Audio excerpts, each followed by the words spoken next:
Fala turma, vocês estão bem, gente? Vim aqui com vocês hoje falar sobre uma questão muito fundamental que partiu lá do meu Instagram, numa enquete que a gente fez, que é a questão do medo. Porque muitas pessoas não tomam decisões ou são indecisas. E a votação constatou que a maior questão é que as pessoas têm medo de tomar decisão, têm medo daquilo que está por vir.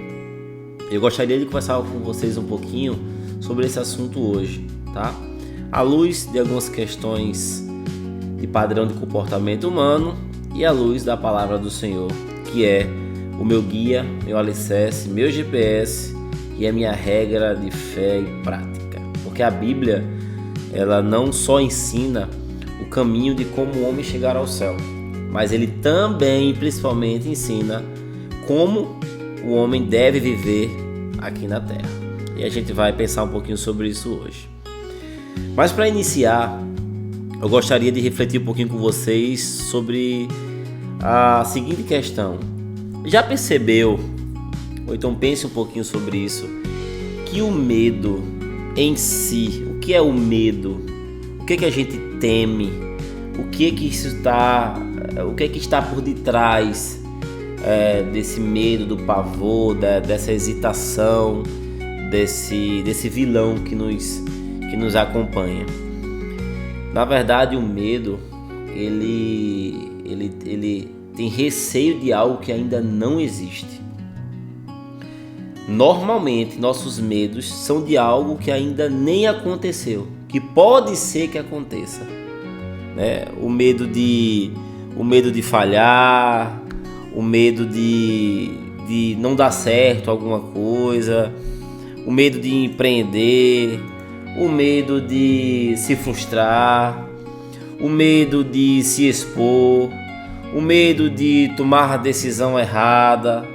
Esses são alguns dos principais medos que o ser humano tem. E falando sobre o medo, ele é diretamente interligado com a questão de evitar a dor.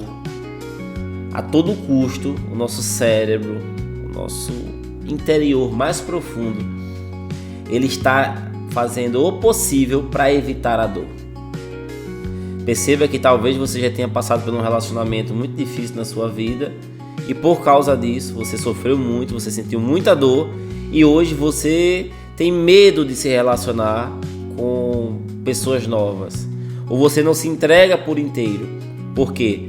Isso está diretamente associado à dor que você sentiu. A dor, o medo, ele é tão forte que o nosso cérebro, em alguns momentos, ele desliga a chave geral, ele apaga quando a gente desmaia para evitar a dor. Por exemplo, foi constatado naquele trágico acidente que teve aéreo com aquela empresa de avião de pequeno porte, agora há cerca de 6 meses, que o avião caiu girando em parafuso, que as pessoas não morreram na pancada da explosão em si, tá? Antes de elas chegarem ao chão, elas já estavam inconscientes. A altura caiu de uma forma tão abrupta, aquela sensação de queda tão abrupta, que o cérebro humano ele apaga, porque ele entende que vai ter um trauma muito forte à frente, uma questão muito forte à frente, e para evitar aquilo ele desliga a chave geral, apaga som e imagem para evitar aquele trauma. É quando a gente desmaia, quando a gente tem algum susto muito grande, uma emoção muito grande, né, que a gente tem aquele impacto em si, o nosso cérebro age dessa forma. E isso está diretamente interligado ao medo e à condição de a gente evitar a dor. E isso é algo muito sério, porque isso nos acompanha em toda a vida. Isso é algo que influencia diretamente na nossa tomada de decisão, em qualquer que seja a área de nossa vida. E não é à toa que a Bíblia ela fala cerca de 365 vezes, ou seja, uma vez para cada dia do ano, a seguinte palavra: não temas. O Senhor, ele é perfeito em tudo que ele faz. E Ele sabe que o ser humano, que eu e você somos pecadores, caídos, necessitamos da graça dele. E por causa do pecado que corrompe todo o nosso ser, Ele sabe que a gente precisa ter um antídoto para esse medo. E qual é o antídoto para o medo? É a gente não temer. Isso é um padrão do comportamento do ser humano. Talvez você se sinta como eu em algum momento, uma pessoa que foi privilegiada a ter medo demais, ou ter receio demais, ou ser fraco demais. Mas isso aí é inerente do ser humano. Grandes homens bíblicos, exemplos de fé e de jornada, passaram por isso. O próprio Moisés, quando ele foi chamado pelo Senhor, basta você procurar na palavra, ele teve medo de ir, porque ele não sabia falar bem, ele não sabia se comunicar bem. Como é que aquela empeleitada ia dar certo com tamanha fraqueza? Davi teve medo do gigante, Gideão teve medo de não ser capaz, Pedro teve medo de afundar quando foi chamado por Jesus para andar sobre as águas, e Josué teve medo da grande responsabilidade que o Senhor deu a ele quando Moisés tinha morrido. Então percebam que isso é algo que é normal para o ser humano. Eu gostaria de lhe levar a refletir em 3 passagens bíblicas para você ler a palavra do Senhor, para você interpretar a palavra do Senhor, para você contextualizar ela para a realidade que você está hoje. Saiba que a Bíblia é atemporal e após isso, espero que o Senhor fale ao seu coração, à sua mente, que Ele lhe ilumine e que você possa aplicar algo à sua vida. O livro de Isaías, capítulo 41, 10 diz o seguinte: não tenha medo, pois eu estou com você. Não desanime, pois eu sou o seu Deus. Eu o fortalecerei e o ajudarei. Com a minha vitoriosa mão direita lhe sustentarei. Incrível, não é mesmo? Isaías, há milênios atrás, o povo de Israel, há milênios atrás, enfrentando problemas sérios, nacionais, e algo tão parecido com aquilo que a gente vive hoje, não é mesmo? Romanos 8,31 diz: que podemos dizer diante de coisas tão maravilhosas? Se Deus é por nós, quem será contra nós? Conhecido esse versículo, não é assim? Paulo escrevendo aos Romanos, a carta aos Romanos é como um tratado teológico, ensinando ao povo de Deus como viver e como lidar perante as situações. E para finalizar, Josué 1,9. Esse é um dos versículos das passagens primordiais e fundamentais, prediletas para mim em toda a Bíblia. Talvez por causa das guerras e muralhas que eu preciso enfrentar. Talvez isso também esteja interligado à sua vida nesse momento. Josué 1,9 diz: essa é minha ordem, seja forte e corajoso. Não tenha medo nem desanime, pois o Senhor, seu Deus, estará com você por onde andar. Josué aqui, ele está desanimado. O líder dele, o líder de Israel, Moisés, acaba de morrer. Eles não têm nenhum privilégio de sequer velar o corpo dele não foi encontrado. Um batalhão, milhões de pessoas prestes a entrar na terra prometida, e agora recai essa responsabilidade sobre os ombros de Josué, de liderar esse povo. E Josué fica com medo, fica triste, fica desanimado. E o Senhor dá uma ordem a ele, animando a Josué: não tenha medo, não desanime, pois eu estarei com você aonde quer que você andar. Esse contexto bíblico, ele faz todo o sentido. Nós devemos ter muito cuidado como gerentes da criação, como imagem e semelhança de Deus, como discípulo de Cristo, para não descumprir um mandamento de usar o nome do Senhor em vão. Usar o nome do Senhor em vão não é quando a gente só fica falando a palavra Deus, Deus, Deus, Deus. Não tem a ver com isso. Até porque o nome de Deus, o nome em si, ele foi perdido durante o tempo, né? Que os povos primitivos tinham medo de pronunciar o nome. Mas usar o nome de Deus e descumprir esse mandamento tem a ver com aquilo que a gente vem fazer na terra, como representante do Deus vivo. A nossa vida, ela vai testemunhar diretamente ou manifestar diretamente a glória do Senhor na terra, como representante dele, como arauto do rei. Então nós precisamos ser muito fiéis ao contexto bíblico, para não ficar pegando passagem bíblica e aplicando aí para aquilo que a gente quer, ou prometendo às pessoas aquilo que Deus não prometeu, ou falando em nome de Deus aquilo que Deus não falou. Isso é muito importante, isso é muito delicado. Mas, fazendo menção ao texto bíblico, Deus está encorajando Josué sim a enfrentar a batalha, a tomar posse da terra prometida e a cumprir o planejamento de Deus, o propósito de Deus na vida dele. Isso não seria fácil. Deus nunca disse a esses homens, como eu citei há pouco as passagens, que eles eram capazes.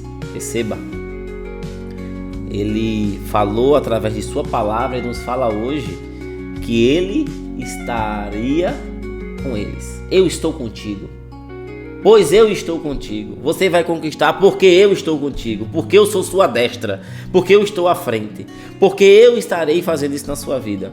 Essa é uma grande questão. E isso sim faz toda a diferença em nossas vidas hoje, porque a grande questão não é o que eu posso fazer, mas sim o que Deus pode fazer através da minha vida. Você entende? Você compreende? A partir do momento que a gente muda essa perspectiva, muda nossos olhos. A Bíblia diz: se os vossos olhos forem bons, todo o seu corpo será bom. Se os vossos olhos forem maus, o seu corpo tremenda treva será. Então, a partir do momento que a gente vira nossos olhos, tira de si e bota para o Senhor e consegue enxergar o propósito e o plano dele para a nossa vida, tudo vai mudar. A perspectiva vai mudar e aquele medo que a gente tinha, ele tende a desaparecer. É inerente que enquanto houver vida, a gente vai ter que enfrentar esse vilão, o medo. Enquanto a gente estiver passando por aqui, a gente vai ter que lutar contra ele. Sem dúvidas, exercendo um fruto do Espírito, que é o domínio próprio, lutando contra a carne, até o dia que o pecado for totalmente erradicado,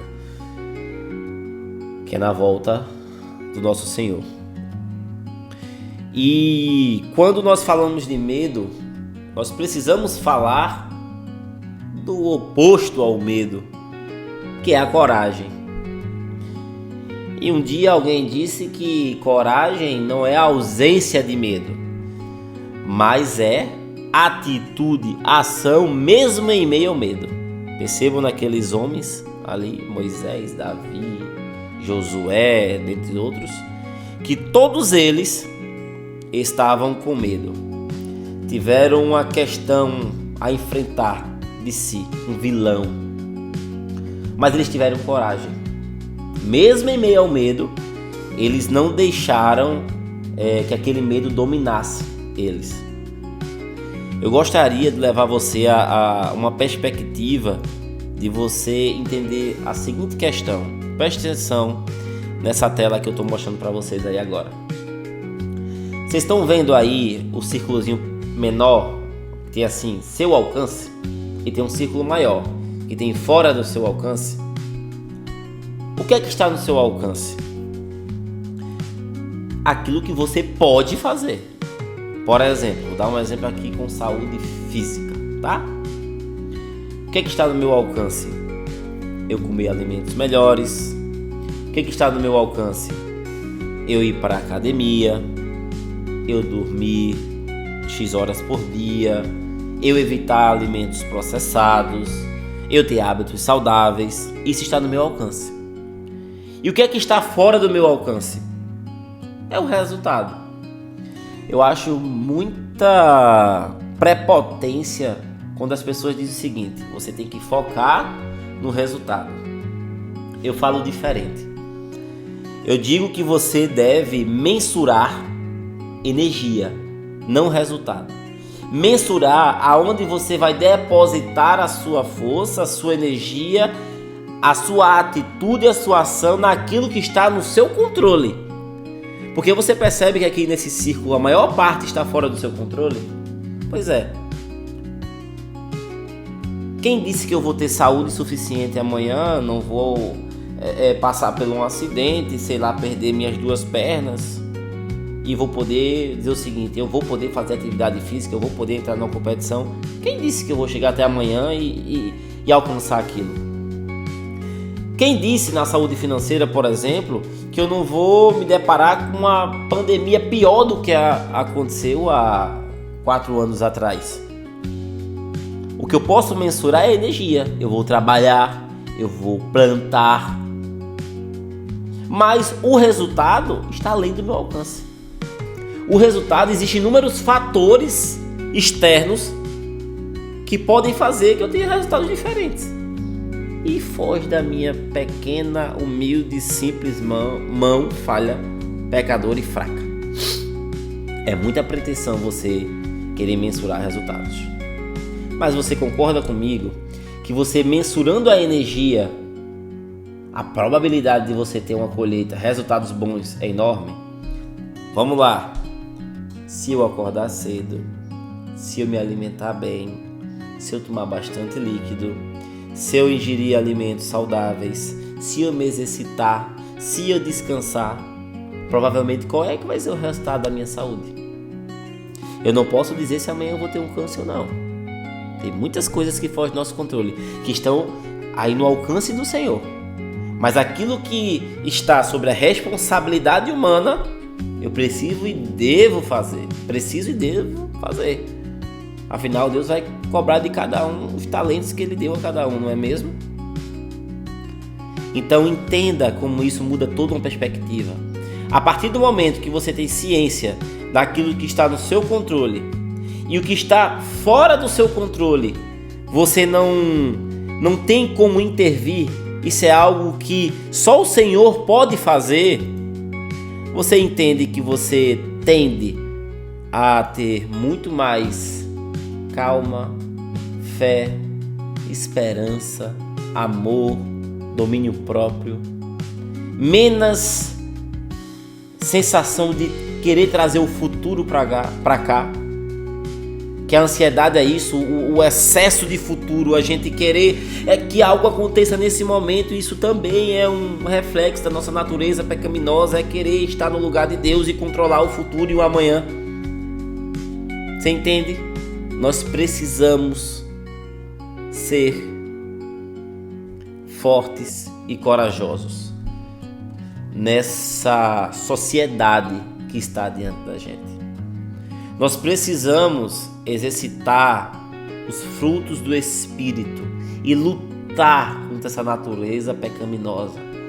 Nós precisamos ser homens e mulheres fortes, igual Josué, Miriam, Davi, inúmeros exemplos bíblicos que mesmo em meio ao medo tomaram decisões, mensuraram aquilo que estava no seu controle e confiaram que o Senhor iria cuidar bem deles. Pois é, meus amigos, sabendo de tudo isso, eu te faço uma pergunta. A partir de hoje, o que e como isso fará diferença na sua vida? Tem uma frase, vou filosofar aqui agora. que eu aprendi com um amigo que diz o seguinte: se nada muda, Werneck, nada muda. Estamos numa geração bombardeada de informação, não é mesmo? Todos os dias, internet, WhatsApp, Instagram, Facebook, informação, televisão, informação. Mas conhecimento de verdade, nós pouco temos. Porque as pessoas querem as coisas prontas. E sabemos que é muito fácil falar, dizer que sabe, mas aplicar no dia a dia, essa é a grande questão. Exercitar o domínio próprio, se colocar a pele em risco na frente de batalha, aí é outra questão. Mas, meus amigos, é isso que separa homens e mulheres do sucesso. Filhos e bastardos. É a gente obedecer aquilo que as diretrizes que nos foram dadas. Trazendo agora um pouquinho para o mercado financeiro, a questão do medo, eu vou mostrar a vocês tecnicamente como o medo que tende a paralisar as pessoas, como o medo que tende a retirar coisas boas das pessoas é usado por grandes instituições, por big players, para manipular a massa e fazer que as pessoas percam dinheiro e não alcancem seus objetivos nos investimentos. Prestem bem atenção. Eu vou compartilhar aqui com vocês agora a minha tela, tá? Vocês vão estar vendo aí agora no navegador um índice do mercado de criptomoedas. Esse índice chama-se Fear and Greed Index.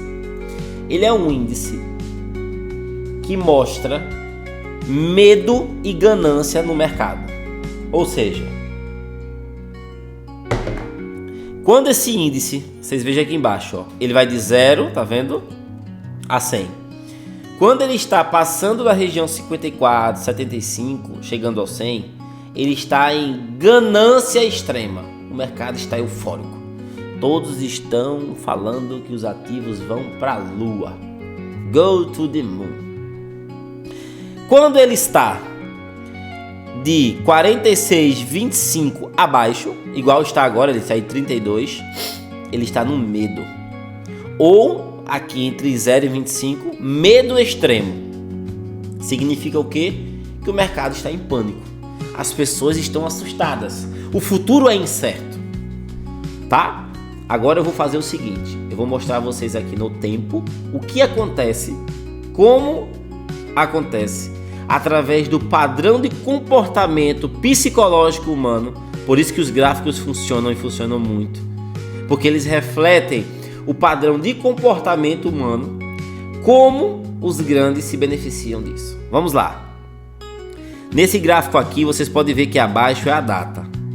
E aqui, ó, no lado direito, é aonde estava na data o índice de medo e ganância. Veja que interessante. Viemos aqui para o dia 16/3/2020.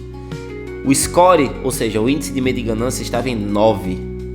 Medo extremo, caos, pavor no mercado. Poucos dias após, o que aconteceu? Veja, do dia 16/3/2020 até, por exemplo, 13/12, olha o que aconteceu. Nós saímos aqui de um fundo de 9 e fomos parar aqui, ó, em valores bem mais altos. Aqui nesse momento, olha como estava ali o price. Price é o preço do Bitcoin, você tá vendo? Com o índice ali em 9, o preço do Bitcoin, ó, dia 16/3 estava em 5.012,93. Medo extremo. Preço barato, medo grande. Olha agora o que aconteceu. Euforia extrema, 79. Olha quanto é que está o preço. 63 mil. Vocês conseguiram entender aqui o que eu quis mostrar? Enquanto estava no pavor, estava muito barato, o medo tomava conta das pessoas. As pessoas deixavam de investir, deixavam se expor. Deixavam de comprar ativos baratos porque estavam com medo daquilo que escutavam, das notícias. Estavam com medo porque o mercado tinha acabado de cair. Logo após, olha o que aconteceu. Um ano de puxada fortíssima. O preço saindo aqui de cerca de 5 mil dólares para 63 mil dólares. Mais de 12 vezes o capital. E agora nós estamos aqui em euforia extrema. Score 74. Todo mundo dizendo que vai para a lua. Todo mundo dizendo Bitcoin vai bater 1 milhão hoje, amanhã, daqui a uma semana, 15 dias. Olha o que acontece. O mercado cai. Como caiu até dia 20/7 de 2021. Chegando ao score 19. Medo extremo de novo. E quando chega no medo extremo em 29 mil, e agora vai cair, vai lá pro chão, não vai valer mais nada. O mercado sobe de novo. Chegando à euforia extrema de novo, 75, 67 mil dólares, mais de 3 vezes o capital. Vocês estão vendo? Werneck, onde é que a gente está hoje? A gente está hoje aqui, ó. Dá um zoom aqui para vocês. Hoje, Bitcoin vale cerca de 90 mil dólares, esse gráfico vai atualizar, tá? Ele tem um dia de delay mais ou menos. Bitcoin hoje deu uma quedinha, 90 mil dólares. O medo 32 aqui vai estar hoje bem menos, 20 e pouco. Significa o quê? Medo extremo. E o que vem, meus amigos? Igual aconteceu ano passado, ó. 6/9 de 2024. Ó. 8/4 de 2025. Olha o que aconteceu quando chegou em medo extremo. O ativo saiu aqui, ó. 76 para mais de 124 mil dólares. De 53 para mais de 106 mil dólares. Vocês conseguiram entender? Vocês conseguiram entender como os ativos são manipulados por grandes instituições através do medo? O momento melhor de plantar é no momento do medo. O maior investidor do planeta Terra, hoje aposentado, chamado Warren Buffett, disse o seguinte: compre ativos ao som de canhões e os venda ao som de violinos. Ele quis dizer, quando tiver todo mundo ali, benzinho, todo mundo feliz no violino, euforia extrema, é a hora de vender. E quando tiver ali os canhões explodindo, o medo, guerra, rumor de guerra, pandemias, mercados, recessões, que tiver esse caos instaurado, é a hora de você comprar. É a hora de você se beneficiar. Pois bem, é assim que funciona os mercados financeiros. É assim que funciona na vida. Força e coragem, meu amigo. Mensure sua energia. Se você vai estar comprando algo bom, algo que está em tendência, algo que está barato. E deixe os resultados por quem pode tomar conta dos resultados. Quem pode dizer como será o futuro amanhã. Deus abençoe vocês. Um forte abraço. Se você gostou desse conteúdo, compartilha com amigos e colegas. Me segue lá no Instagram, Werneck Basílio. Vai estar aqui o meu Instagram. Lá eu falo bastante um pouquinho da minha rotina, do meu dia a dia. E se você tem algo a falar, comenta aqui debaixo do vídeo, que isso me deixa muito feliz e me incentiva a fazer mais materiais como esse. Deus abençoe. Até a próxima, se Deus quiser. Valeu, turma.